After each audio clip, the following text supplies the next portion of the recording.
எல்லாருக்கும் ஓய்வு நாள் வாழ்த்துக்கள். ஹாப்பி சாபத். கர்த்தருடைய நாமத்தினாலே உங்கள் அனைவரையும் வாழ்த்துகிறேன். தேவன் இந்த வார நெடுகிலும் நம்முடனே கூட இருந்து நம்மை அதிசயமாக நடத்தி நன்மைகளால் நிரப்பி காத்து வந்ததற்காக ஆண்டவருக்கு நான் ஸ்தோத்திரம் செலுத்துகிறேன். நாம் ஜோடி ஊழியம் என்ற தலைப்பில் திருமணம் மற்றும் திருமண வாழ்வுக்கு அடுத்த பாடங்களை படித்து கொண்டு வருகிறோம். பழைய ஏற்பாட்டில் நிறைய தம்பதிகளை பார்த்தோம். புதிய ஏற்பாட்டிலையும் நாம் சில தம்பதிகளை பார்த்து கொண்டே வருகிறோம். அந்த வரிசையில் இன்றைக்கு ஜோடி ஊழியம் 18வது தம்பதியை குறித்து நாம் இன்றைக்கு படிக்க போகிறோம். சரிங்களா? இதய இசை உள்ள தம்பதி, ஹார்ட் ஹார்மோனியஸ் கப்புள். இதய இசை உள்ள தம்பதி, ஹார்ட் ஹார்மோனியஸ் கப்புள் என்று ஆங்கிலத்தில் சொல்லலாம். யார் அந்த தம்பதி? வசனங்களை வாசிக்கும் பொழுதே உங்களுக்கு தெரிந்திருக்கும். ரோமர் 16ஆம் அதிகாரத்தில் 3-4 வசனங்களை வாசித்தோம். இந்த தம்பதி யார் என்றால் ஆக்கில்லா பிரிசில்லா. ஆக்கில்லா பிரிசில்லா இவர்களைத்தான் இதய இசை தம்பதி என்று நாம் சொல்கிறோம்.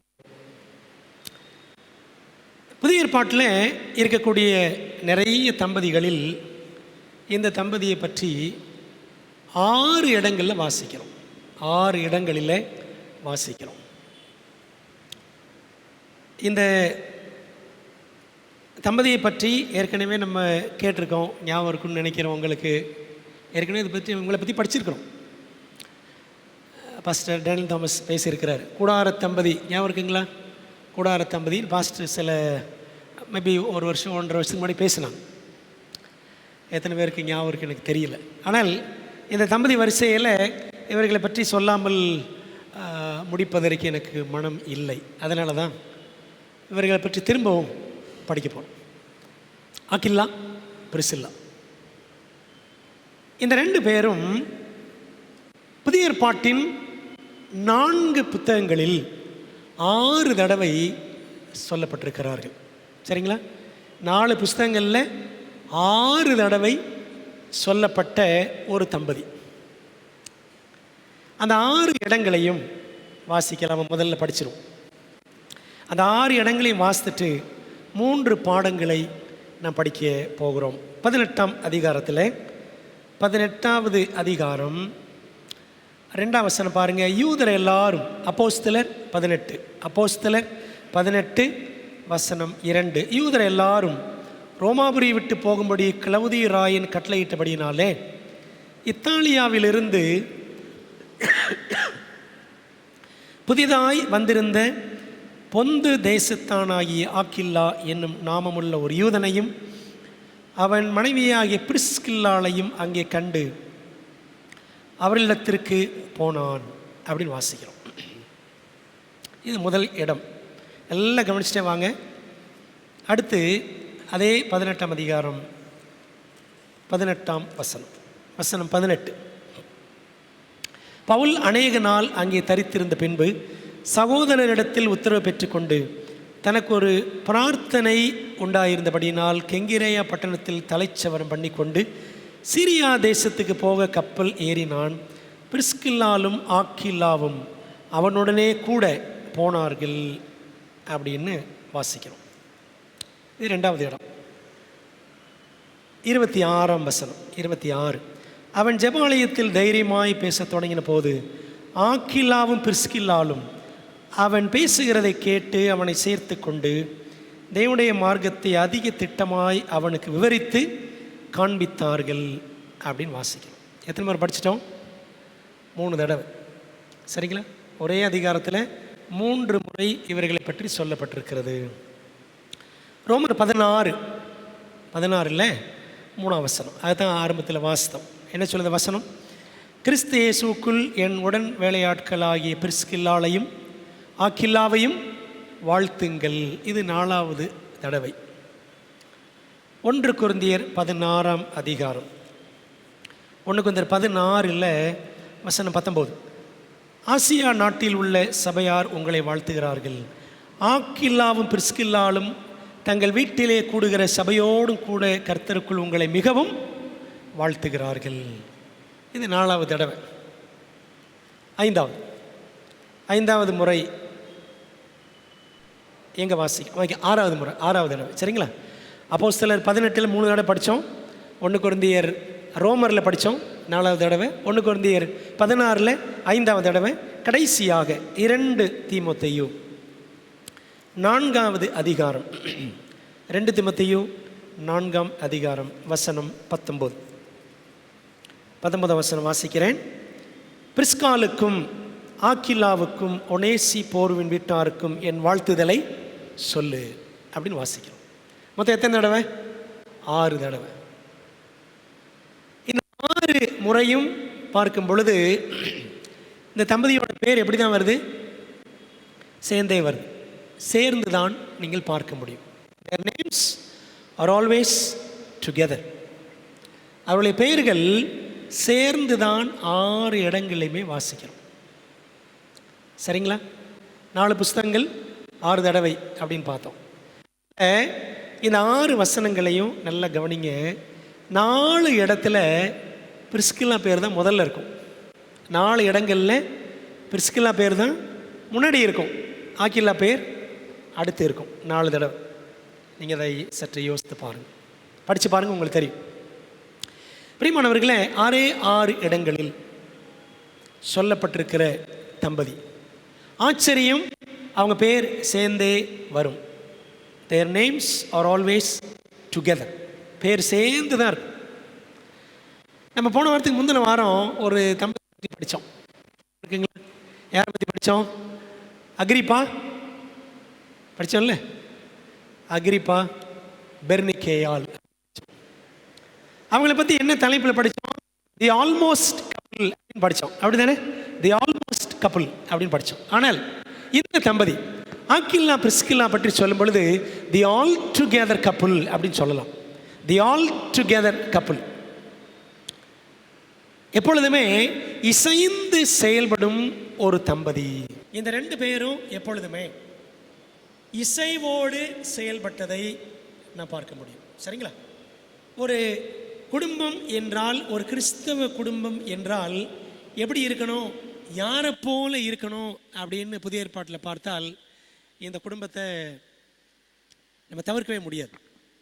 அத்தனை இசை உள்ள அருமையான ஒரு குடும்பம் ஆக்கில்லா பிரிஸ்கில்லா. 18ஆம் அதிகாரத்தில் பாருங்களேன். அப்போஸ்தலர் 18 முதல் 3 வசனங்கள். அதன் பின்பு பவுல் அத்தேனே பட்டணத்தை விட்டு கொரிந்து பட்டணத்துக்கு வந்து யூதர் எல்லாரும் ரோமாபுரியை விட்டு போகும்படி கிளவுதியராயன் கட்டளையிட்டபடினாலே ரோம சக்கரவர்த்தி கிளாடியஸ் சீசர் கிளவுதியு ராயன் கிபி 52 ஒரு சட்டம் போடுறார். என்ன சட்டம் அப்படின்னா, எல்லாம் என்ன செய்யணும், அதாவது அந்த கிறிஸ்துவை பின்பற்றக்கூடியவர்கள், கிறிஸ்தவர்கள், இந்த யூதர்கள், இவங்களாம் என்ன செய்யக்கூடாது? ரோமாபுரியில் இருக்கக்கூடாது. ரோமாபுரி விட்டு வெளியில் போயிடும். கெட் அவுட் ஆஃப் ரோம் அப்படின்னு ஒரு சட்டம். அப்போஸ்தலர் 18 யூதர் எல்லாரும் ரோமாபுரியை விட்டு போகும்படி கிளவுதியராயன் கட்டளையிட்டபடினாலே இத்தாலியாவிலிருந்து புதிதாய் வந்திருந்த பொந்து தேசத்தானாகி ஆக்கில்லா என்னும் நாமமுள்ள ஒரு யூதனையும் அவன் மனைவியாகிய பிரிஸ்கில்லாளையும் அங்கே கண்டு அவர்களிடத்திற்கு போனான். பவுல் என்ன பண்ணுறாரு? ஏத்தென்ஸ் அத்தேனேல ஊழியத்தை முடிச்சுட்டு வர்றாரு. வரும்பொழுது கொரிந்து பட்டணத்துக்கு வர்றார். இந்த கொரிந்து பட்டணத்துக்கு தான் யார் வந்துட்டா? ஆக்கில்லா பிரிஸ்கில்லா 2 பேரும் வந்துட்டாங்க. அவங்க 2 பேரும் இங்கே வந்துட்டாங்க. ஏன் அப்படின்னா, கிளவுதியராயன் எல்லாத்தையும் துரத்திட்டார். இந்த கணவன் மனைவி இருவரும் கொரிந்துக்கு வந்துட்டாங்க. பிரியமானவர்களே, இந்த பவுலுடைய பழக்கம் என்ன அப்படின்னா, எங்கெல்லாம் போகிறாரோ அங்கெல்லாம் என்ன செய்வார்? யார் யாரெல்லாம் சத்தியத்தை கேட்க ஆர்வத்தோடு இருக்கிறார்கள் அப்படின்னு தேடுவார். அப்படி கொரிந்து பட்டணத்தில் ஒரு மார்க்கெட்டில் அவர் தேடி அப்படி அலையும் பொழுது அங்கே ஒரு கடை வச்சிருந்து, ஒரு ஷாப் அப்படின்னு சொல்லலாம், சரிதானே, ஒரு கடை மாதிரி ஒன்று வச்சிருந்து வியாபாரம் பண்ணி கொண்டிருந்தவர்கள் யார் என்றால் இந்த ஆக்கில்லாவும் பிரிசில்லாவும். ஏனென்றால் அவங்க என்ன தொழில் பண்ணிட்டு இருந்தாங்க? கூடார தொழில் அப்படின்னு பார்க்குறோம். பாருங்கள் 13ஆம் வசனம், அப்போஸ்தலர் 18:3. அவர்கள் கூடாரம் பண்ணுகிற தொழிலாளிகளாய் இருந்தார்கள். தானும் அந்த தொழில் செய்கிறவனானபடியினாலே அவரிடத்தில் தங்கி வேலை செய்து கொண்டு வந்தான். இந்த 2 பேரும் கணவன் மனைவி இருவரும் இவங்க படிக்கிற முதல் பாடம் என்ன அப்படின்னா, they lived together. அவர்கள் இருவரும் இசைவுடன் வாழ்ந்தார்கள், சேர்ந்து வாழ்ந்தார்கள். 2 பேரும் சேர்ந்து என்ன தொழில் பண்ணாங்க? கூடார தொழில். they lived together. ஒரே தொழிலில் கணவன் மனைவி 2 பேரும் சேர்ந்து இருக்க முடியுமா அப்படின்னா அது எல்லா சூழ்நிலையிலும் செட் ஆகாது, சரிங்களா? இப்போது கணவன் வியாபாரம் பண்ணுறாரு அப்படின்னா மனைவிக்கு சில நேரம் அதில் ஈடுபாடு இருக்காது. Heart harmony is not possible always. இதய இசைவு என்பது எப்பொழுதுமே சாத்தியம் ஆகாது. ஆனால் பாருங்க, இந்த 2 பேரும் கூடார தொழில் செய்தார்கள். they lived together. 2 பேரும் இத்தாலியில் இருந்தாங்க, ரோமாபுரியில் ஒன்றா அங்கே இருந்தாங்க. அங்கேருந்து எல்லாரும் யூதர் எல்லாரும் வெளியே போகணும் அப்படின்னு உடனே இந்த 2 பேரும் என்ன செஞ்சுறாங்க? 2 பேரும் ஒன்றாக பயணித்தார்கள். வேறு ஒரு பட்டணம், கொரிந்து பட்டணத்துக்கு அங்கே வரணும். கிரேக்க தேசத்தில் ஒரு பட்டணம் கொரிந்து. சரி, ரைட், அங்கேயும் வந்துட்டான். they traveled all along the way. அதில் எவ்வளோ கஷ்டங்கள் இருந்திருக்கும், போராட்டங்கள் இருந்திருக்கும். டிரான்ஸ்ஃபர் ஆகுறது, உண்மையில் ஒரு இடத்துல இன்னொரு இடத்துக்கு டிரான்ஸ்ஃபர் ஆகிறது பெரிய கஷ்டம் இல்லை. ஆனால் பாருங்கள், இந்த 2 பேரும் ஒன்றாகவே பயணித்தார்கள். they lived together. கூடாரம் பண்ணுகிற தொழில் பவுலுக்கும் அதே தொழில் தான். யூதர்கள் எல்லாருக்குமே பெற்றோர்கள் என்ன செய்வாங்களாம்? தங்களுடைய பிள்ளைகளுக்கு ஒரு தொழிலை சொல்லிக் கொடுத்துருவாங்க. யூதர்கள் தங்கள் பிள்ளைகளுக்கு ஒரு தொழில், ஒரு கைத்தொழிலை சொல்லிக் கொடுத்துருவாங்க. நம்ம படிச்சிருக்கோம்ல, கைத்தொழில் ஒன்றை கற்றுக்கொள், கவலை உனக்கில்லை ஒத்துக்கொள் அப்படின்னு நம்ம சின்ன வயசில் படிச்சிருக்கோம். கைத்தொழில், இப்படி ஒரு தொழிலை யூதர்கள் தங்களுடைய பிள்ளைகளுக்கு சொல்லிக் கொடுத்துருவாங்க, குறிப்பாக ஆண் பிள்ளைகளுக்கு. பாருங்கள், இயேசு கிறிஸ்து கூட என்ன தொழில் பண்ணார்? தச்சு தொழில், சரிதானே? அவர் ஒரு யூதன், அவருடைய பெற்றோர்கள் அதை சொல்லிக் கொடுத்தாங்க. நம்முடைய நிலைமை பாருங்களேன், நமக்கெல்லாம் ஒரு தொழிலுமே தெரியாது. கம்ப்யூட்டர் ஆஃப் ஆச்சுன்னா அவுட்டு, அவ்வளோதான், வாழ்க்கை போச்சு. கம்ப்யூட்டர் ஆஃப் ஆச்சுன்னா அவ்வளோதான், லைஃபே இருண்டு போயிடும். விளங்குது உங்களுக்கு? ஏன்னா எல்லாம் அங்கே தான் இருக்கிறோம், எல்லாம் கம்ப்யூட்டர் தான் பார்த்துக்கிட்டு இருக்கிறோம். அதான் உலகம், அதான் வாழ்க்கை, அதான் நமக்கு சம்பாத்தியம், அதான் நமக்கு சதம் அப்படின்னு இருக்கிறோம். உண்மை தானே? நமக்கு ஒரு தொழிலுமே தெரியாது. ஆக்கில்லா, பிரிசில்லா, பவுல் இவங்கெல்லாம் ஒரு தொழில் பண்ணிருந்தாங்க, கூடார தொழில். அந்த தொழிலை இந்த புருஷன் மனைவி இருவரும் சேர்ந்து செய்தார்கள். they lived together. அன்பான ஆண்டுடைய பிள்ளைகளை, ஒரு தொழிலில் இசைந்து இணைந்து செய்வதற்கு இசைவு தேவை. அந்த இசைவு இந்த 2 பேர்கிட்டமே இருந்துச்சு. 2 பேரும் சேர்ந்து இந்த தொழிலை செஞ்சாங்க. எப்படி பணம் சம்பாதிச்சாங்க? கண்டிப்பாக ஆரம்பத்தில் அவங்க கொரிந்துக்கு வந்த சமயத்தில் கஷ்டப்பட்டு இருந்திருக்கணும். ஆரம்பத்தில் கொஞ்சம் கஷ்டப்பட்டு அவர்கள் சம்பாதிக்க பிரயாசப்பட்டிருக்கணும். ஆனால் போக போக அந்த தொழிலில் நல்ல முன்னேற்றம் அடைந்திருக்க வேண்டும். ஏன் அப்படின்னா பார்த்தீங்கன்னா, அந்த 2 பேரும் கணவன் மனைவி இருவரும் தங்கள் வீட்டில் அநேகரை அழைத்து வைத்து தங்கள் வீட்டில் ஆலயம் சபை நடத்துகிற அளவுக்கு அவங்க அந்த அளவுக்கு வளர்ந்துருந்தாங்க. சரிதானே? அப்போ என்ன அர்த்தம்? சேர்ந்து உழைத்து கொஞ்சம் கொஞ்சமாக அவர்கள் முன்னேற்றம் கண்டிருந்திருக்க வேண்டும். They lived together.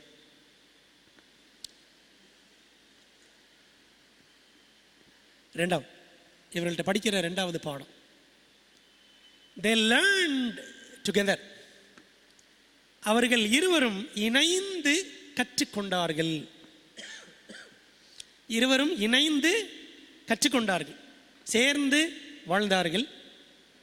இந்த தொழிலில், கூடார தொழிலில் எங்கெங்கு துரத்தப்பட்ட இடங்களுக்கெல்லாம் அவர்கள் ஓடி ஆடி தொழிலை செய்து இசைவோடு அவர்கள் செயல்பட்டு, அந்த 2 பேரும் வர்ற இடத்துல பாருங்கள், 2 பேரும் எந்த விதமான கணவன் மனைவி கசப்பு, சண்டை, பிரிவு, பிரச்சனை அப்படின்னு இந்த 6 இடங்கள்லையும் இவங்களை பற்றி ஒன்றுமே படிக்கவே முடியாது. ஒரு இடத்துலையும் படிக்க முடியாது. ஆதாம் ஏவாளை பற்றி படிக்கும்போது கூட தப்பு பண்ணிட்டாங்க அப்படின்னு படிக்கிறோம். ஆபிரகாம் சாராளை பற்றி படிக்கும் பொழுது அவங்களும் தப்பு பண்ணதெல்லாம் படிக்கிறோம். சரிதானே? யோசேப்பு மரியாளை பற்றி படிக்கும் பொழுது யோசேப்பு கூட மரியாளை தள்ளி விட்டுறலாம் அப்படின்னு ஒரு எண்ணம் அவருக்கு இருந்ததாக படிக்கிறோம். இப்படி நிறைய தம்பதிகளை பற்றி படிக்கும் பொழுது பைபிளில் ஒவ்வொருவரை பற்றியும் ஏதாவது ஒரு சின்ன சின்ன நெருடலான விஷயம் இருக்கும். ஆனால் இந்த 2 பேரை பற்றி நெருடலான எந்த விஷயமும் கிடையவே கிடையாது. They lived together.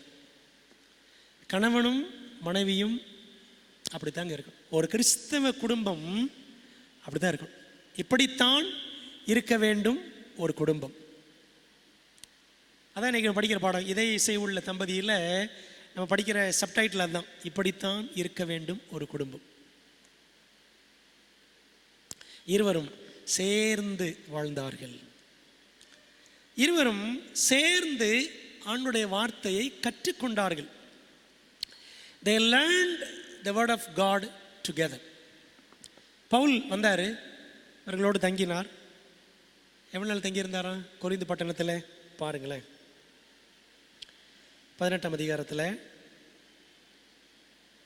3ஆம் வசனத்தில் படிக்கிறோம். அவர்களிடத்தில் தங்கி பவுல் வேலை செய்து கொண்டு வந்தான் அப்படின்னு படிக்கிறோம். 11ஆம் வசனம் 11 அப்போஸ்தலர் 18:11, அவன் 1 வருஷமும் 6 மாதமும் அங்கே தங்கி, எங்கே? கொரிந்தில். யார் கூட? ஆக்கில்லா பிரிசிலா கூட தங்கி என்ன செய்தாராம்? தேவ வசனத்தை அவர்களுக்குள்ளே உபதேசம் பண்ணி கொண்டு வந்தான். சரிங்களா? கொரிந்தில் எத்தனை வருஷம் பவுல்?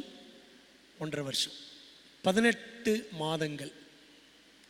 யார் வீட்டில்? ஆக்கிலா பிரிசிலா வீட்டில். எந்த ஊரில்? கொரிந்தில். இந்த 1.5 வருஷம் பவுல் அவர்களோடு தங்கினதுனால இந்த 2 பேரும் என்ன செஞ்சுருப்பாங்கன்னு நினைக்கிறீங்க? வேத வசனத்தை நன்றாக கற்றுக்கொண்டு இருந்திருப்பார்கள். சேர்ந்து வேத வசனத்தை கற்றுக்கொண்டார்கள். பவுல் எங்கெல்லாம் போகிறாரோ இவர் போகிற இடத்துல எல்லாமே ஒரு இன்ஃபெக்ஷனை ஏற்படுத்திடுவார். அப்படி தானே? இன்ஃபெக்ஷன் நீங்கள் சொன்னாலும் சரி, அல்லது அஃபெக்ஷன் சொன்னாலும் சரி, என்னன்னாலும் சரி. என்ன இன்ஃபெக்ஷன்? இயேசுவின் அன்பை, இயேசுவின் சுவிசேஷத்தை எல்லாருக்கும் அவர் என்ன செய்வார்? பரப்பி விட்டுருவார். He infected others. Paul infected others with the love of Jesus, with the gospel of Jesus. இயேசுவினுடைய அன்பை, இயேசுவினுடைய சுவிசேஷத்தை எல்லாருக்கும் இவர் பரப்பிடுவார். அந்த பரப்புதலினால் பாதிப்பு யாருக்கு வந்துருச்சு? ஆக்கிலா பிரிசிலாளுக்கும் வந்தது. இந்த 2 பேரும் 1.5 வருஷம் ஒரு பாஸ்டர் ஒரு பெரிய பாஸ்டர் பவுல் அவங்களோட இருக்கிறாரு அப்படின்னா அந்த வீட்டுக்கு எவ்வளோ பெரிய, அந்த குடும்பத்துக்கு எவ்வளோ பெரிய ஆவிக்குரிய ஆசீர்வாதம் அப்படின்னு கொஞ்சம் யோசித்து பாருங்களேன். So this couple was immensely blessed because of the presence of Paul. பவுலினுடைய தங்குதல், அவர் அங்கே இருந்ததுனால அந்த குடும்பத்துக்கு பெரிய ஆசீர்வாதம். They lived together. ரெண்டாவது, they learned together. சேர்ந்து படித்தாங்க. இன்னைக்கு கிறிஸ்தவ குடும்பங்களில் குறைபடுவது என்ன? சேர்ந்து வாழ்கிறதும் கிடையாது, சேர்ந்து படிக்கிறதும் கிடையாது. உண்மை தானே? எல்லா குடும்பங்களும் அப்படி இல்லை. ஆனால் இன்னைக்கு நிறைய குடும்பங்கள் அப்படித்தான் பார்க்குறோம். குடும்பங்களில் பல பிரச்சனைகள். வீட்டுக்குள்ளே ஒன்றா இருக்க மாதிரி தெரியும், வீட்டுக்குள்ளே ஒன்றா இருக்க மாதிரி தான் தெரியும். ஆனால் ஒருத்தருக்கு ஒருத்தர் பேசிக்கொள்வது இல்லை. நோ இன்டிமெசி, நெருக்கம் இல்லை, அன்பு இல்லை, நேரம் ஒன்றாக செலவிடுவது இல்லை. ஏன் ஒன்றா கூட சர்ச்சுக்கு வர்றதில்லை? அப்படி தான் நிறைய குடும்பங்கள் ஒன்றா கூட சர்ச்சுக்கு வர்றதில்லை. அப்போ எப்படி வீட்டில் ஒன்றா சேர்ந்து ஜெபம் பண்ணுவாங்க அப்படின்னும் தெரியல. ஸோ இந்த குடும்பம் பார்த்தீங்கன்னா ஆக்கில்லா பிரிசில்லா சேர்ந்து வாழ்ந்தார்கள். கணவன் மனைவியாக சேர்ந்து வாழ்ந்தார்கள், சேர்ந்து கற்றுக்கொண்டார்கள். இந்த ரெண்டு பேரும் பாஸ்ட் கிடையாது. இந்த ஆக்கில்லா பாஸ்ட் கிடையாது. அப்போஸ்தலன் ஆக்கில்லா அப்படின்னு நம்ம சொல்கிறது இல்லை. இந்த ஆக்கில்லா சாதாரண விசுவாசி, common believer of the church. திருச்சபையில் ஒரு சாதாரண விசுவாசி, ஒரு லேமேன், ஒரு சாதாரண சீஷன், அவ்வளோதான். அன்பானவர்களே, இந்த குடும்பத்துக்கு இருந்த அந்த வாஞ்சையை பாருங்களேன். இந்த குடும்பத்துக்கு இருந்த வாஞ்சை, சேர்ந்து ஆண்டோட வசனத்தை கற்றுக்கொண்டார்கள். கிறிஸ்தவ குடும்பங்களில் ஏன் ஒருமித்து வாழ்வதில்லை? முதல் விஷயம், இந்த குடும்பத்தில் பார்த்த முதல் விஷயம், ஒருமித்து வாழ்ந்தார்கள். ஏன் இன்னைக்கு நம்ம ஒருமித்து வாழ்வதில்லை அப்படின்னா, இந்த குடும்பம் செஞ்ச ரெண்டாவது விஷயத்தை நம்ம செய்கிறது இல்லை. ரெண்டாவது காரியம் என்ன? ஒருமித்து வேதத்தை கற்றார்கள். குடும்பங்களில் ஒருமித்து ஜெபிக்கிறோமா? குடும்பங்களில் ஒருமித்து வேதாகமத்தை படிக்கிறோமா?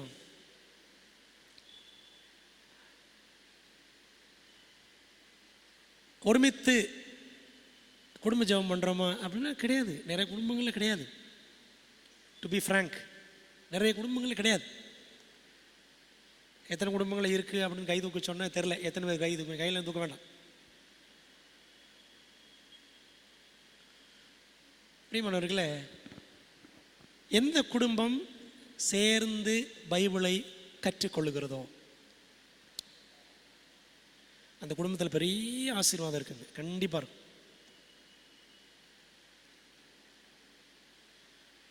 அன்பானவர்களே, ஒருவேளை ஒரு பாஸ்டர் குடும்பம், இப்போ எங்கள் குடும்பம் அப்படின்னா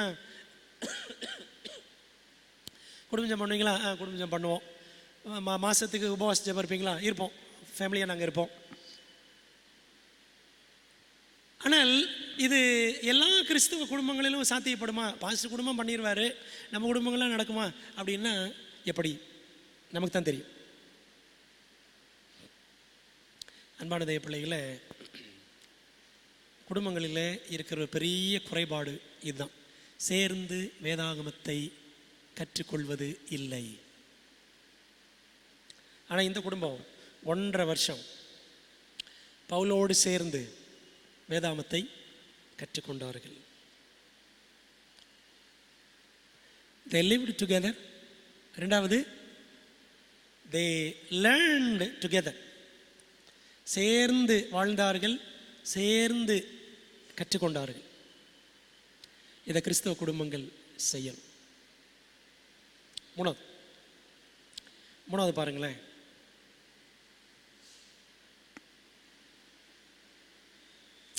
வசனங்கள் 24 அப்போஸ்தலர் 18 24 படிக்கலாம். அப்பொழுது அலெக்சாந்திரியா பட்டணத்தில் பிறந்தவனும் சாதுரியவானும் வேதாமங்களில் வல்லவனுமான அப்பல்லோ என்னும் பெயர் கொண்ட ஒரு யூதன் எபேசு பட்டணத்துக்கு வந்தான். எங்கே போயிட்டாங்க? ஆக்கிலா பிரிசில்லா அவங்களும் எபேசுக்கு போயிட்டாங்க. இப்போது கொரிந்தில் இருந்தாங்க, இப்போ எபேசுக்கு போயிட்டாங்க. எபேசுக்கு போனால் அங்கே யார் வந்திருக்கா? அப்பல்லோ வந்திருக்காரு. யார் அவர்? எப்போ அவரை பற்றி பயங்கரமாக போட்டிருக்கேன். சாதுரியவான், சாதுரியவான், வேதாமங்களில் வல்லவன், மைட்டி இன் த ஸ்கிரிப்சர்ஸ், அப்படி தான் இருக்கு இங்கிலீஷில். மைட்டி இன் த ஸ்கிரிப்சர்ஸ், வேதாமங்களிலே வல்லவன். பாருங்க, எலக்வென்ட் மேன். என்னது எலக்வென்ட் மேன் அப்படின்னா? சாதுரியவான், ரொம்ப அழகாக பேசுவார், பேச்சு வாக்கு வல்லவன், அதான் எலக்வென்ஸ், வாக்கு வல்லவன். அப்புறம் என்னது? மைட்டி இன் த ஸ்கிரிப்சர்ஸ், வேத வாக்கியங்களில் வல்லவன். எங்கே வர்றாரு? எபேசுக்கு வர்றாரு. அப்போஸ்தலர் 18 அப்படியே 25, அவன் கர்த்தருடைய மார்க்கத்தில் உபதேசிக்கப்பட்டு யோவான் கொடுத்த ஸ்நானத்தை மாத்திரம் அறிந்தவனாய் இருந்து ஆவியில் அனல் உள்ளவனாய் கர்த்தருக்கு அடுத்தவைகளை திட்டமாய் போதகம் பண்ணி கொண்டு வந்தான். என்ன செஞ்சாராம்? ஆவியில் அனல் உள்ளவனாய். ஆவியிலே அனலாயிருங்கள், பைபிள் படிக்கிறோம்ல, ரோமர் 12 இருக்கு. அடுத்து வருது இங்கே தாங்க, சேர்ந்து ஆவியில் அனல். ஆவியில் அனல் உள்ளவனாய் கர்த்தருக்கு அடுத்தவைகளை திட்டமாய் போதகம் பண்ணி கொண்டு வந்தான். இங்கிலீஷில் போட்டு பாருங்க. He spake and taught diligently the things of the Lord, knowing only the baptism of John. யோவான் கொடுத்த ஞானஸ்நானம் அதை பற்றி தான் அவருக்கு தெரியும் அப்போலோக்கு. ஆனாலும் தான் தெரிஞ்சதை வச்சு என்ன பண்ணார்? திட்டமாய் உபதேசம், ப்ரீச்சிங், உபதேசம், பிரசங்கம் பண்ணிட்டு வந்தார். அடுத்த வசனம் பாருங்களேன்,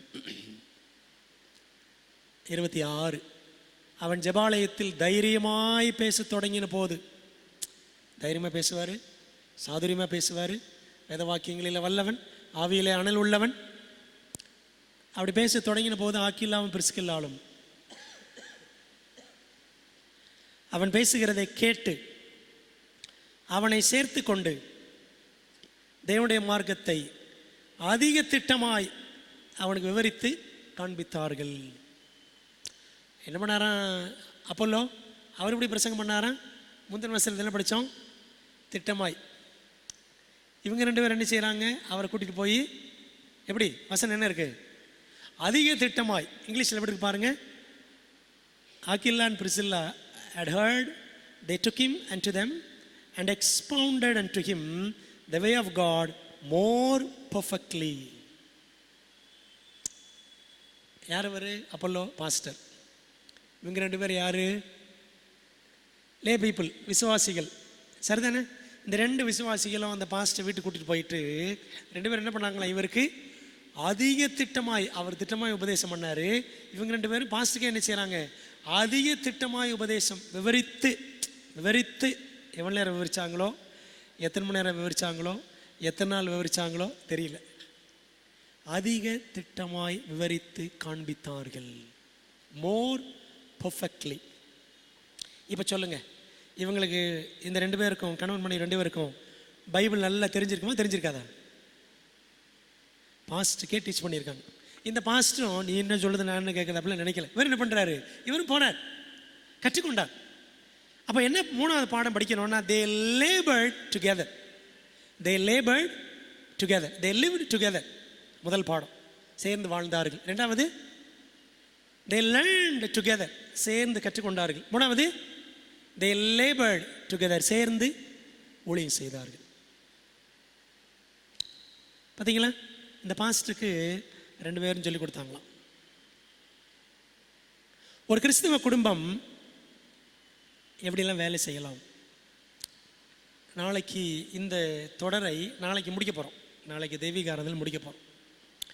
இன்றைக்குள்ள பாடங்கள் தொடர்ச்சி, ஒரு சம்மரி, ஒரு முடிவு செய்தியாக நாளைக்கு படிப்போம். அன்பானவர்களே, ஒரு கிறிஸ்தவ குடும்பம் எப்படி செயல்படணும் அப்படின்றத இந்த குடும்பத்தில் பார்த்தோன்னா, அவங்க என்ன பண்ணாங்க, எங்கெல்லாம் ட்ராவல் பண்ணணுமோ அலைச்சல் மத்தியில் அவங்க பொறுமையாக அலைஞ்சு தெரிஞ்சாங்க. யார் யாரை சேர்த்துக்கொள்ளும்? பவுலை சேர்த்து கொண்டார்கள், அப்போலோவை சேர்த்து கொண்டார்கள், படிக்கிறோம். அப்புறம் நிறைய விசுவாசிகள், புறஜாதிகள் அவங்களாம் சேர்த்துக்கிட்டாங்க. மூணாவது பாடாது தான், they labored together, சேர்ந்து வேலை செய்தார்கள். கிறிஸ்தவ குடும்பங்கள் ஆண்டவருக்காக சேர்ந்து வேலை செய்யணும், சேர்ந்து ஊழியம் செய்யணும். அதாங்க கிறிஸ்தவ குடும்பத்தினுடைய அழகு. இவங்க சேர்ந்து பிஸ்னஸ் பண்ணாங்க, கூடார தொழில் பண்ணாங்க, உலக பிரகாரமாக சேர்ந்து என்னவும் செஞ்சாங்க, பரலோக பிரகாரமாக ஊழியமும் செஞ்சாங்க. ஒரு கிறிஸ்தவ குடும்பம் அப்படி தான் இருக்கணும். வயிற்றுக்கும் வேலை செய்யணும், ஆண்டுடைய வசனத்தின் அடிப்படையில் ஊழியமும் செய்யும். அதுதான் இந்த குடும்பம் ரொம்ப அழகாக நமக்கு காட்டுகிறது. They labored together. அப்போலோவை கூட்டிகிட்டு போய் அதிக திட்டமாய் சத்தியத்தை சொல்லிக் கொடுத்தாங்க. என்ன சொல்லிக் கொடுத்துருப்பாங்கன்னு நினைக்கிறீங்க அப்படின்னா, ஏன் ஒரு யூதன், சரிங்களா, யூதன் அப்போலோ, இவரும் யூதர் தான். அகிலா பிரிசிலா யூத குடும்பம் தான். இந்த ரெண்டு பேரும் பவுல் மூலமாக இயேசுவை குறித்து நிறைய கற்றுக்கொண்டார்கள். இந்த யூதனுக்கு அப்படி இயேசுவை பற்றி நிறைய தெரிஞ்சிருக்க வாய்ப்பு இல்லை. அப்போ என்ன சொல்லியிருப்பாங்க ரெண்டு பேரும்? இயேசு கிறிஸ்து குறித்து, மேசியா பற்றி எல்லாம் சொல்லி கொடுத்துருப்பாங்க பழைய ஏற்பாட்டிலேருந்து. ஆண்டவர் இயேசு கிறிஸ்து எப்படி வந்தார், மரித்தார், இதெல்லாம் கண்டிப்பாக சொல்லிப்பாங்க. ஒருவேளை பின்னாடி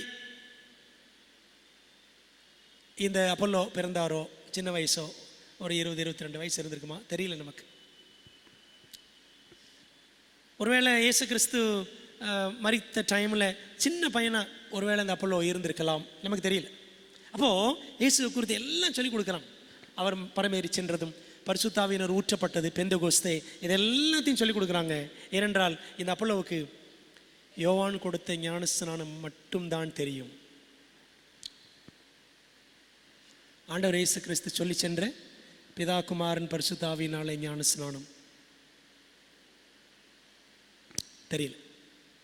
பெந்தெகோஸ்தே நாளின் அனுபவம் அவருக்கு தெரிஞ்சிருக்க வாய்ப்பு இல்லை. அப்போது இதை எல்லாத்தையும் சொல்லிக் கொடுக்குறான், எல்லாம் சொல்லிக் கொடுத்துருப்பான். மோர் டிலிஜென்ட்லி, மோர் பர்ஃபெக்ட்லி, அதிக திட்டமாய் எல்லாத்தையும் மிகவும் பரிபூரணமாய் இந்த அப்போலோவுக்கு ஆக்கிலா பிரிசில்லா இருவரும் சொல்லிக் கொடுத்தாங்க. ஸோ எவ்ரி கிறிஸ்டியன் ஃபேமிலி, ஒவ்வொரு கிறிஸ்தவ குடும்பமும் சத்தியங்களை நல்லா கற்றிருக்கணும். சேர்ந்து இந்த உலகத்தில் நம்முடைய வாழ்க்கை எப்பொழுதுமே சேர்ந்துருக்கணும்.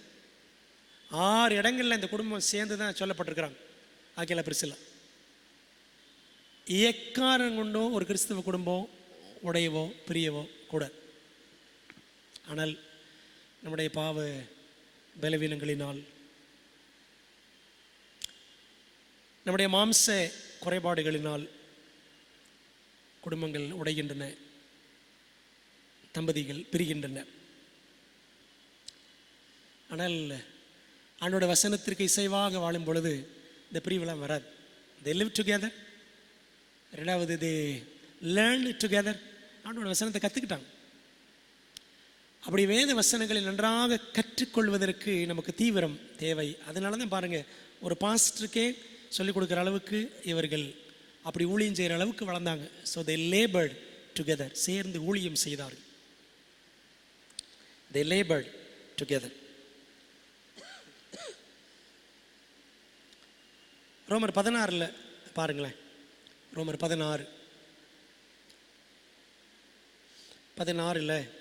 கிறிஸ்து இயேசுக்குள் என் உடன் வேலையாட்களாகி பிரிஸ்கில்லாவையும் ஆக்கில்லாவையும் வாழ்த்துங்கள். அவர்களின் பிராணனுக்காக தங்கள் கழுத்தை கொடுத்தவர்கள். எங்கே எப்படி கழுத்தை கொடுத்தாங்க நமக்கு தெரியல. என் பிராணனுக்காக கழுத்தை கொடுத்தவர்கள். அந்த அளவுக்கு ஒரு மூத்த ஊழியக்காரன் பவுலுக்காக தங்கள் உயிரை கொடுக்குற அளவுக்கு கூட அவங்க என்ன செஞ்சுருக்காங்க, பிரயாசப்பட்டிருக்காங்க. they labored together. அவர்களை பற்றி நான் மாத்திரமல்ல, புறஜாதியாரில் உண்டான சபையார் எல்லாரும் நன்றி அறிதல் உள்ளவர்களாய் இருக்கிறார்கள்.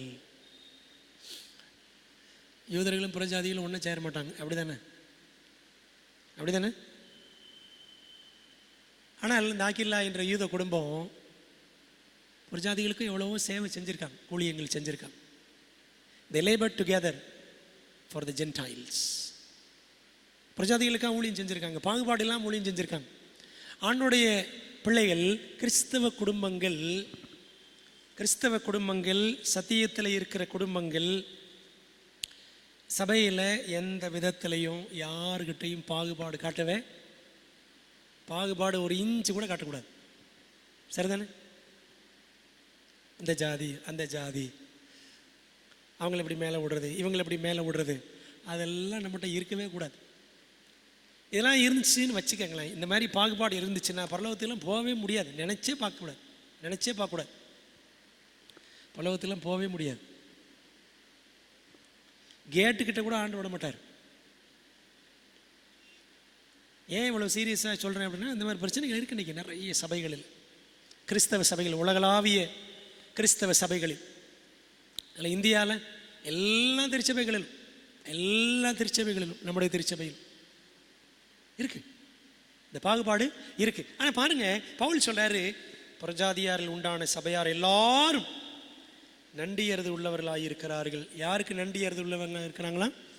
இந்த Aquila பிரிஸ்கில்லாளுக்கு the Gentiles were very grateful to this couple. இந்த தம்பதிக்கு, இந்த புருஷ முன்னாட்டிக்கு புறஜாதியர் எல்லாரும் ரொம்ப நன்றியோடு இருந்தாங்களாம். என்னெல்லாம் செஞ்சாங்களோ தெரியல நமக்கு. ஒருவேளை இவங்க செய்த தொழிலில் வந்த வருமானத்தை எல்லாம் இந்த புறஜாதிகளை கொடுத்துட்டாங்களோ, சத்தியத்தை ஏற்றுக்கொண்டு வந்த புறஜாதிகளை கொடுத்தார்களோ, கொடுத்துருப்பாங்க. They labored together. பாருங்க, 5ஆம் வசனம் சொல்லுது, ரோமர் 16:5, அவருடைய வீட்டிலே கூடி வருகிற சபையையும் வாழ்த்துங்கள். இந்த ஆக்கில்லா பிரிஸ்கில்லா வீட்டில் என்ன கூடிச்சான்? சபை கூடிச்சான். ஏன்னா அந்த காலத்தில் சபை கட்டடங்கள்லாம் கிடையாது. early church, early believers, ஆதி விசுவாசிகள், they had no lands, they had no buildings. நிலங்கள், அதாவது சர்ச்சுக்குன்னு நிலங்கள், சபைக்கென்று நிலங்கள் எல்லாத்தையும் விற்று கொடுத்துட்டாங்க. அப்படி தானே? எல்லாத்தையும் விற்று கொடுத்தாங்க புது விசுவாசிகளுக்காக. ஆகவே சபைக்கென்று நிலங்கள் இல்லை, சபைக்கென்று கட்டடங்கள் இல்லை. சரித்திரம் சொல்லுது, சபை சரித்திரம், இந்த கொனஸ்தாந்த ராயன் அவன் காலத்தில் தான், கிபி 4ஆம் நூற்றாண்டினுடைய ஆரம்ப காலகட்டத்தில் தான் இந்த சபைக்கென்று கட்டடங்கள்லாம் கட்ட ஆரம்பித்தாங்க. சரிங்களா? இந்த மாதிரி பில்டிங்ஸ் இருக்குது பார்த்தீங்களா?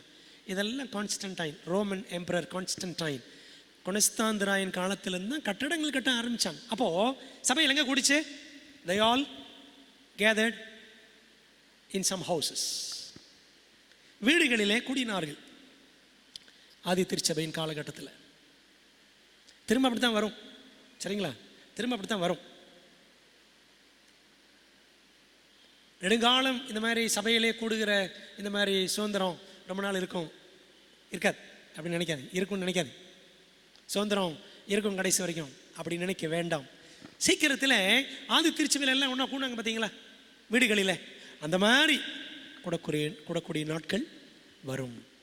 அன்பான தேவ பிள்ளைகளை, அப்போ பாருங்கள், இந்த குடும்பம் ஆக்கில்லா பிரிஸ்கில்லா தங்கள் வீட்டில் சபை கூட இடம் கொடுத்தார்கள். சபை கூடுவதற்கு மட்டுமல்ல, சபையை அவங்க நடத்தியிருப்பாங்க.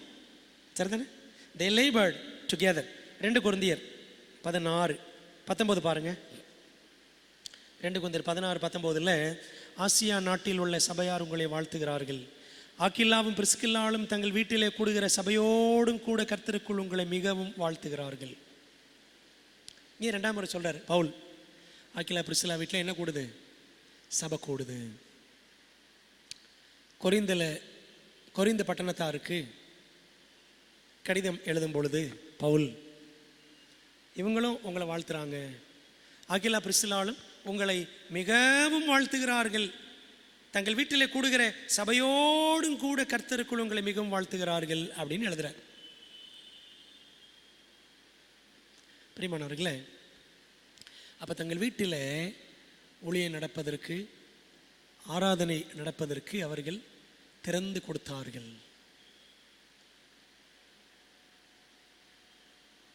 They labored together. சேர்ந்து ஊழியம் செஞ்சாங்க. கணவன் மனைவியாக சேர்ந்து என்ன செய்கிறோம்?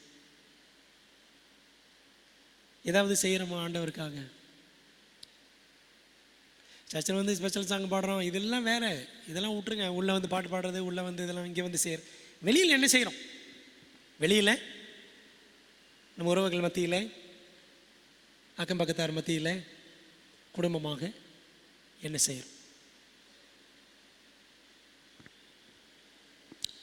அன்பான தேவ பிள்ளைகளே, சேர்ந்து வாழ்ந்தார்கள், சேர்ந்து கற்றார்கள், சேர்ந்து உழைத்தார்கள், சேர்ந்து ஊழியம் செய்தார்கள்.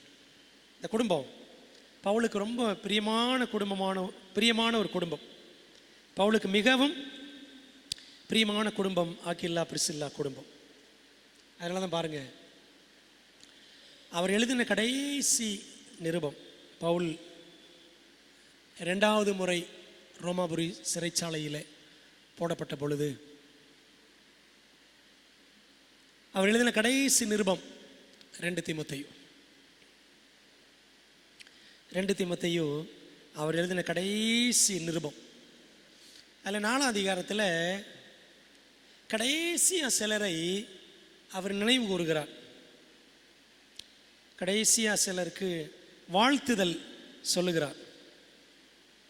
பாருங்களேன், ஒருத்தர் வந்து சாகருக்கு முன்னாடி கடைசியாக இவங்களை பற்றி அவங்கள பற்றி சொல்கிறாங்க அப்படின்னா அவங்கள கண்டிப்பாக ரொம்ப விசேஷமானவங்களாக இருப்பாங்க. சரிதானே? அப்போ பவுல் கடைசியாக யாரை பற்றி சொல்கிறாரு? 2 தீமோத்தேயு 4:19 பிரிஸ்காலுக்கும், பிரிசில்லா என்பவனுடைய ஷார்ட் ஃபார்ம், பிரிசில்லான்றத பிரிஸ்கா அப்படின்னு சொல்லுவாங்க. பிரிஸ்காலுக்கும் ஆக்கிலாவுக்கும் ஒனேசிபோருவின் வீட்டாருக்கும் என் வாழ்த்துதலை சொல்லு. கடைசி கடிதத்தில் 2 ஃபேமிலியை நினைக்கிறாருங்க, 2 குடும்பங்களை நினைக்கிறார். ஒரு குடும்பம் யாரு? Aquila Priscilla. அடுத்து ஒனேசிபோருடைய வீட்டார் அப்படின்னு படிக்கணும். அப்போ இந்த 2 குடும்பங்களில் முதல்ல யார் சொல்கிறாரு? ஆக்கிலா பிரிசில்லாவை சொல்கிறாரு. இந்த 2 பேரில் யார் முதல்ல சொல்கிறாரு? பிரிசில்லாவை சொல்கிறாரு. அப்படி தானே? நீங்கள் பாருங்கள், நான் சொன்ன இந்த 6 இடங்கள்லையும் அப்போஸ்தலர் 18 2ஆம் வசனம், 18ஆம் வசனம், 26ஆம் வசனம் 3 இடங்கள், ரோமர் 16 3, 4, 5 வசனங்கள், 1 கொரிந்தியர் 16, 19, 2 தீமோத்தேயு 4, 19. இந்த 4 இடங்களையும் நீங்கள் கவனித்து பாருங்கள். 6 இடங்கள்லையும் 4 இடங்களில் பிரிசில்லா பேர் முன்னாடி இருக்கும். பிரிசில்லா பேர் முன்னாடி இருக்கும். சரிங்களா? பிரிசில்லா பேர் முன்னாடி இருக்கும். ஏன் இந்த பிரிசில்லா பேர் முன்னாடி இருக்குது அப்படின்னா, வேத அறிஞர்கள் விளக்கம் கொடுக்குறாங்க. ஆண்டுடைய காரியங்களில் அக்கில்லாவை விட இந்த பிரிசில்லா எப்படி இருந்தாங்களாம்? இன்னும் கொஞ்சம் வேகமாக இருந்தாங்க. அதிக திறமை வாய்ந்தவராக இந்த பிரிசில்லா இருந்திருக்கிறார். So that's why she is always mentioned before 4 times. 4 தடவை இந்த அம்மா பேர் தான் முன்னாடி வருது. பிரிசில்லா பேர் தான் முன்னாடி வருது. நம்ம குடும்பங்களில் மனைவி ஆணுடைய காரியங்களை முன்னெடுத்து செய்கிறாங்க, அதில் முதலிடம் வைக்கிறார்கள் அப்படின்னா சந்தோஷப்படணும். அதனால் மனைவிமார்கள் நான் பின்னாடியே உட்காந்துக்கிறேன், கணவன்மார்கள் நான் பின்னாடியே உட்காந்துக்கிறேன் அப்படின்னு நினச்சிடவும் கூடாது. சரிதானே? கணவன்மார்களும் முன்னாடி இருக்கணும். ஆனால் இங்கே பிரிசில்லா அவள் முன் அடி எடுத்து வைத்து செயல்பட்டதை நாம் படிக்கிறோம். அன்பான தேவ பிள்ளைகளே, இந்த வசனங்கள் எல்லாம் நீ படித்து பாரு. 6 இடங்கள்லையும் வாசித்து பாருங்கள் திரும்ப ஒரு இடம். ஆகவே இந்த குடும்பம், இவங்களுக்கு பிள்ளைகள் இருந்துச்சா? பைபிள் என்ன சொல்லுது? ஒன்றும் சொல்லலை.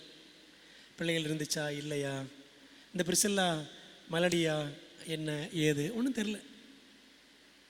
But they were always together. ரெண்டு பேரும் சேர்ந்தா இருந்தாங்க, சேர்ந்து வாழ்ந்தார்கள், சேர்ந்து கற்றார்கள், சேர்ந்து ஊழியம் செய்தார்கள், சேர்ந்து உழைத்தார்கள். அன்பான தேவ பிள்ளைகளே, இதே போலத்தான் எல்லா கிறிஸ்தவ குடும்பங்களும் இந்த கடைசி நாட்களின் கடைசியில் இருக்க வேண்டும்.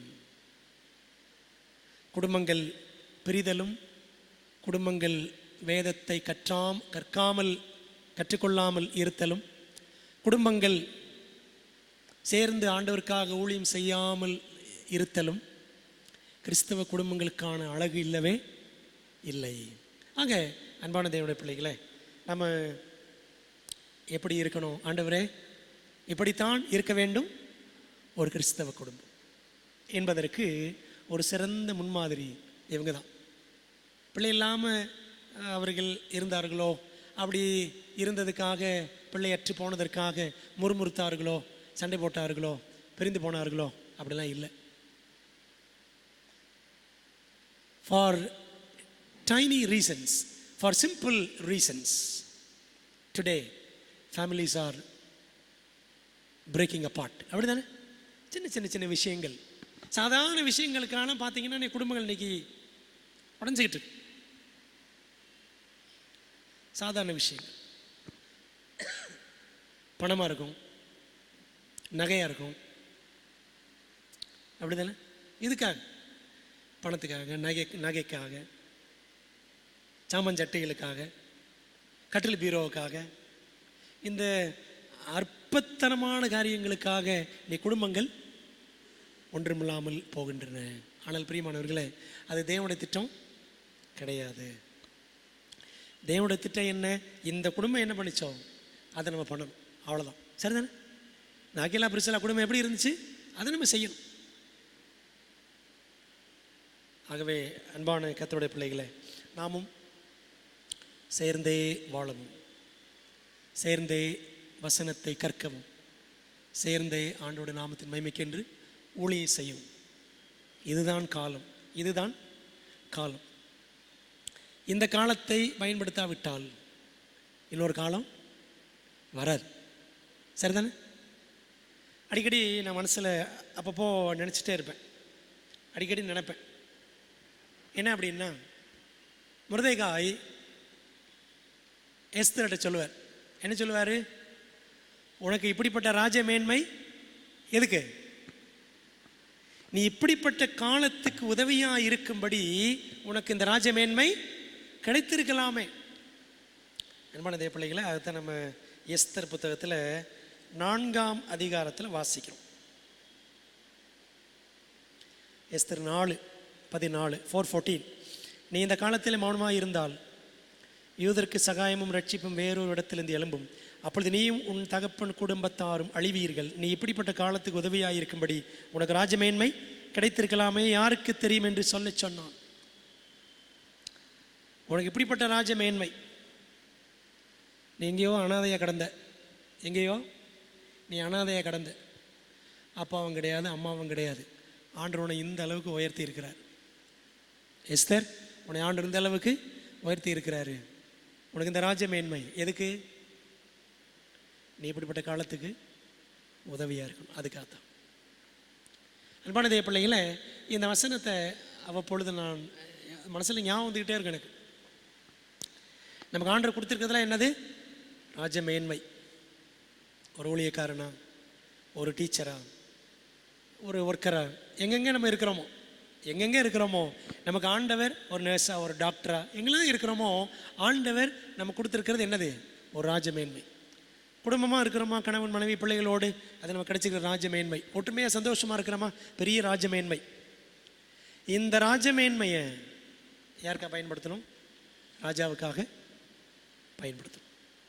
இந்த ராஜமேன்மையை ராஜாவுக்காக பயன்படுத்தணும். ஈவன் இங்கே இருக்கிறது கூட, இங்கே ஒரு ஊழியக்காரனாக இருக்கிறது கூட, இந்த சபையில் இருக்கிறது கூட ஒரு ராஜமேன்மையாக தான் நான் கருதுகிறேன். தேவன் கொடுத்திருக்கிற ராஜமேன்மை. ஆண்டவர் நம்ம எல்லாருக்கும் கொடுத்திருக்கிற இந்த ராஜமேன்மையை ராஜாவுக்காக என்ன செய்யணும்? பயன்படுத்தணும். ஆகவே ராஜாவுக்கு, ராஜாதி ராஜாவுக்கு எந்த விதத்திலும் குடும்பங்கள் இழுக்கு உண்டாக்கி விடாதவாறு செய்ய வேண்டிய ஜோடி ஊழியத்தை சிறப்பாக செய்யும்.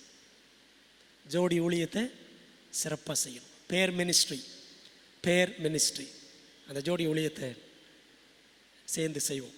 ஆண்டவர் தாமே நம்மை அவருக்கு உகந்த குடும்பங்களாக, பரலோகத்திற்கு சுகந்த வாசனை உள்ள தம்பதிகளாக ஆண்டவர் நம்மை மாற்றுவாராக.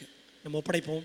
ஆண்டவரே, எங்கள் குடும்பங்களில் நீர் எதிர்பார்க்கிற அந்த அர்ப்பணிப்பும் ஆழமான தியாக மனப்பான்மையும் எங்களுக்குள்ளும் எங்கள் குடும்பங்களுக்குள்ளும் பெருகட்டும் சொல்லிட்டு அர்ப்பணிப்போம். கர்த்தர் நம்மை ஆசீர்வதிப்பாராக. ஆமென். பரிசுத்தம் நிறைந்த எங்கள் பரமபிதாவே, உம்முடைய நாமத்தை போற்றுகிறோம், துதிக்கிறோம். இந்த வருஷத்தினுடைய ஏறக்குறைய கடைசி வரைக்கும் ஆண்டவர் எங்களை அதிசயமாக நடத்தி வந்திருக்கிறீர். அதற்காக ஸ்தோத்திரம்ப்பா. ஆண்டவரே, இந்த வார நெடுகிலும் எங்களுக்கு நீ செய்த நன்மைகளுக்காக, ஆண்டவரே, நீ எங்களுக்கு தந்திருக்கிற சுகம் பலனுக்காக உமக்கு ஸ்தோத்திரம் செலுத்துகிறோம். நல்ல தகப்பனே, எங்களுக்கு இந்த ஆண்டிலே போதுமானவராக இருந்து நீர் பாராட்டின எல்லா கிருபைகளுக்காக ஸ்தோத்திரம் செலுத்துகிறோம். கர்த்தாவே, இந்த நாளிலும் உம்மை பாடி துதித்து காணிக்கைகளை படைத்து உம்முடைய வசனங்கள் எல்லாம் தியானிக்கிற தருணம் கொடுத்தீர். அதற்காக நன்றி ராஜா. தகப்பனே, இந்த ஜோடி ஊழியம் என்ற பாடங்களை நாங்கள் கிரமமாக படித்து கொண்டே வருகிறோம். கிறிஸ்தவ குடும்பங்கள் எப்படி வாழ வேண்டும் என்பதை ஆண்டவர் எங்களுக்கு அழகாக கற்றுக் கொடுத்து வருகிறீர். அதற்காக நமக்கு ஸ்தோத்திரம் செலுத்துகிறோம். ஆண்டவரே, ஆகியலா பிரிசில்லா குடும்பத்தின் மூலமாக தேவன் எங்களுக்கு தந்த நல்ல பாடங்களுக்கு ஸ்தோத்திரம். ஆண்டவர், அவர்களைப் போல இன்றைக்கு கிறிஸ்தவ குடும்பங்கள், கிறிஸ்துவினால் ஏற்படுத்தப்பட்டிருக்கிற எல்லா குடும்பங்களும் ஆண்டவருக்காக சேர்ந்து வாழ வேண்டும். ஆண்டவருடைய வசனங்களை சேர்ந்து கற்றுக்கொள்ள வேண்டும். ஆண்டவருக்காக சேர்ந்து ஊழியம் செய்ய வேண்டும். ஆண்டவரே, அவர்களைப் போல் இன்றைக்கி உம்முடைய குடும்பங்கள் எல்லாம், கிறிஸ்தவ குடும்பங்கள் எல்லாம் ஆண்டவரே, இந்த உலகத்தில் சாட்சிகளாக விளங்க அப்பா எங்களை ஒப்புக் கொடுக்குறோம். இந்த செய்திகளை கேட்டுக்கொண்டிருக்கிற எல்லாருக்கும் அப்பா அப்படிப்பட்ட தாகத்தை, வைராக்கியத்தை, ஊக்கத்தை, உற்சாகத்தை தேவன் அருளும்படி நாங்கள் உடைய பாதத்தில் ஒப்புக் கொடுக்குறோம். தகப்பனே, இந்த குடும்பம், ஆக்கியலா பிரிசில்லா குடும்பம் உலகத்திற்காக, உலக ரீதியாக ஒரு தொழிலையும் செய்தார்கள்.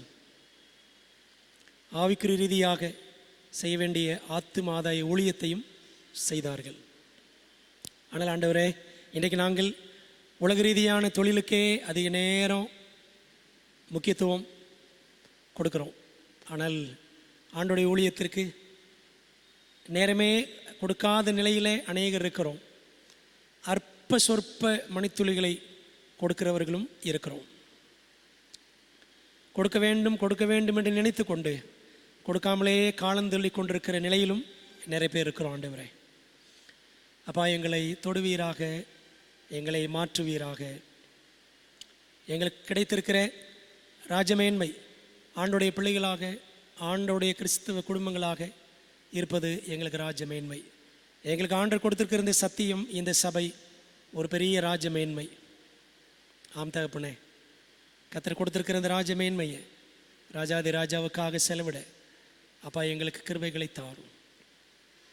ஆண்டவருக்காக உழைக்கிறவர்களாக, ஆண்டவருக்கென்று பிழைக்கிறவர்களாக அப்பா எங்களை நீர் மாற்றும்படி ஜெபிக்கிறோம். இந்த நாளில் தகப்பனே, இந்த சத்திய வார்த்தைகளை கேட்ட எல்லா பிள்ளைகளையும் ஆண்டவர் தொடுங்க, எல்லாரையும் ஆசீர்வதிங்க. இவங்களை அர்ப்பணிப்பில் ஆழம் காண உதவி செய்யும்.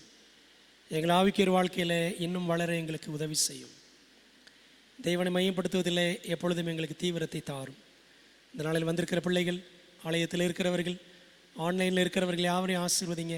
படைக்கப்பட்டிருக்கிற, அனுப்பப்பட்டிருக்கிற காணிக்கைகளை ஆண்டவர் ஆசீர்வதியும். தகப்பனே, இந்த ஓய்வு நாள் முழுக்க எல்லா ஆராதனைகளையும் ஆசீர்வதியும். நாளை இரவு இருக்கிற முழு இரவு ஜெபத்தையும் ஆண்டவர் ஆசீர்வதியும். உற்சாகமாக ஆண்டவரே உம்முடைய பிள்ளைகளை கூட்டி சேர்ப்பீராக. எங்களை ஒப்புக் கொடுக்குறோம் தகப்பனே. கர்த்தாவே, தூத்துக்குடி, திருநெல்வேலி, கன்னியாகுமரி, விருதுநகர் ஆண்டவரே மற்றும் பல மாவட்டங்களில் 5 மாவட்டங்களில் மழையினால் பாதிக்கப்பட்டிருக்கிற எல்லா மக்களுக்காக ஜெபிக்கிறோம். விருதுநகர் இந்த எல்லா மாவட்டங்களிலும் இருக்கிற மக்களை ஆண்டவர் தொடுவீராக.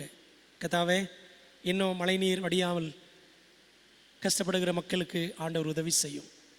அந்த நீர் வற்றாமல் இருக்கிற இந்த காலத்தில் மறுபடியும் அடுத்து ஒரு மழை வரப்போகிறது என்ற ஒரு செய்தியை கேட்டு ஆண்டவரே மக்கள் பதற்றத்தோடு இருப்பார்கள். ஆண்டவர் தாமே கிருபையாக இறங்கி தகப்பனே, மீண்டும் ஒரு புயல், மீண்டும் ஒரு பயங்கர மழை இல்லாதபடி ஆண்டவரே ஜனங்களுக்கு இயல்பான நிலையை கர்த்தர் கிருபையாக கொடுக்க வேண்டும் என்று சமூகத்தில் ஜெபிக்கிறோம். ஆண்டவர் தயவாக இந்த 5 மாவட்டங்களுக்கும் உதவி செய்யுங்க, ஆசீர்வதிங்க. ஆண்டவர் இந்த மாவட்டங்களில் இருக்கிற அட்வென்டிஸ்ட் கிறிஸ்தவ மக்கள் மற்றும் எல்லா மக்களுக்காக ஜெபிக்கிறோம். எல்லாரையும் கர்த்தர் ஆசீர்வதியும், அவருடைய தேவைகள் எல்லாம் சந்தியும். ஆண்டவரே, பாதிக்கப்பட்ட மக்களுக்கு நாங்களும் ஏதாவது செய்யணும் அப்படின்ற ஒரு வாஞ்சையை எங்களுக்கு நீர் கிருபையாய் கொடுக்க வேண்டும் என்று ஜெபிக்கிறோம். முத கரத்தில் ஒப்படைக்கிறோம். ஆண்டவர் ஆசீர்வதியும்.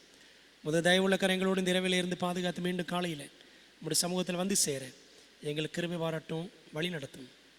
இயேசுவின் நாமத்தில் ஜெபிக்கிறோம் நல்ல பிதாவே, ஆமென்.